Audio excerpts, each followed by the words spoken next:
Imagina só, uma manhã quente, numa cidade costeira, o mar tá ali, azul, lindo, mas a conversa na rua não é sobre o mar. É sobre o preço das coisas, se o dinheiro vai dar até o fim do mês. E tem um cheiro estranho no ar, um cheiro de gasolina, justo num país que deveria literalmente nadar em petróleo. E é isso que nos traz ao centro da nossa análise de hoje. Ok, vamos mergulhar nisso de vez. A Venezuela tem as maiores reservas de petróleo do mundo. As maiores. Isso deveria ser um bilhete de loteria premiado, certo? Mas o ponto central, o que realmente importa, está bem aí na tela. Riqueza de verdade não é ter o ativo, é ter o controle sobre ele. E essa é a chave para a gente entender absolutamente tudo o que vem a seguir. Pensa no petróleo como um imã bem poderoso. De um lado, ele atrai o interesse de potências mundiais, de empresas gigantes, de credores, todo mundo quer um pedaço. Mas um imã também serve para outra coisa, para prender. A economia ficou tão, mas tão dependente desse único recurso que o país virou refém dele, e claro, de quem disputa o controle desse imã. E é aqui que o jogo muda de figura. A Venezuela não é só um país em crise. Pensa nisso, é como um cofre gigante abarrotado de valor no meio de um incêndio. E a reação do mundo não é só sobre apagar o fogo, não. É principalmente sobre o que tem dentro do cofre.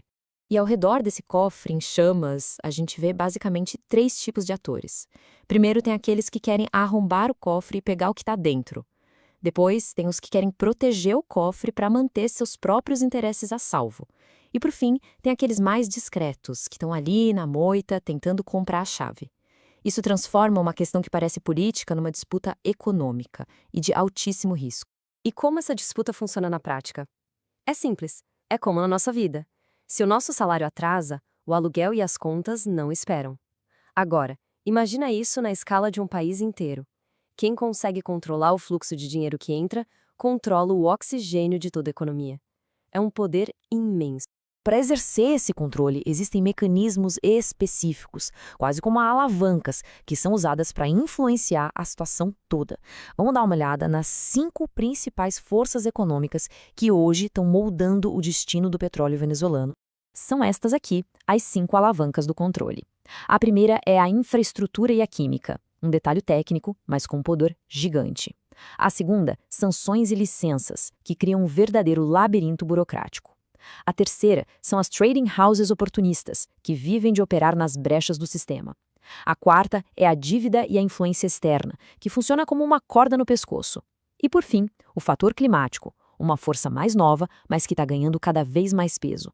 Cada uma delas é uma ferramenta de poder. A primeira alavanca, como a gente viu, é a química. É o seguinte, boa parte do petróleo venezuelano é super pesado, quase um piche. Para ele conseguir fluir pelos oleodutos e ser exportado, ele precisa ser misturado com os produtos mais leves, os tais diluentes. E aqui está o pulo do gato.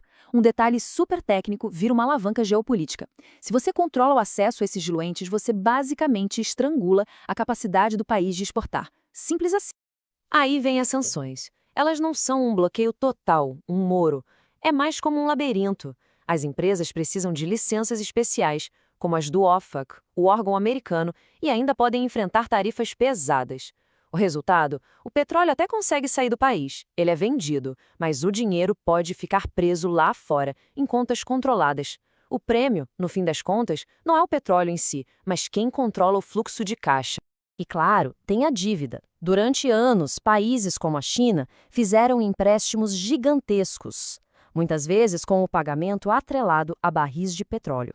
Esse número na tela dá uma ideia do tamanho desse jogo. Para esses credores, a Venezuela é, ao mesmo tempo, um devedor e um fornecedor. E a gente sabe como é. Quando um credor se preocupa em receber o dinheiro de volta, ele começa a pressionar. Mas sabe, por trás de toda essa geopolítica, de todos esses números, existe uma história muito humana. Uma história sobre o perigo que é depender de uma única fonte de renda. Tanto pensar na Venezuela como uma família que, por décadas, construiu a vida inteira em volta de um único salário.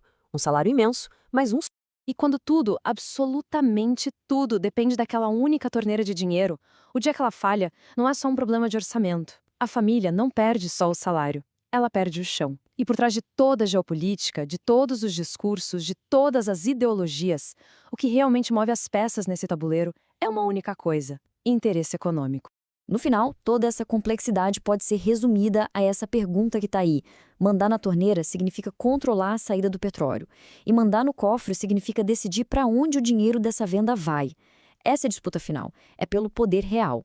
E a lição que fica disso tudo não é sobre ideologia, é uma lição brutal sobre sobrevivência, que ensina pra gente uma verdade bem desconfortável. Dependência é um tipo de pobreza que pode coexistir com muita riqueza.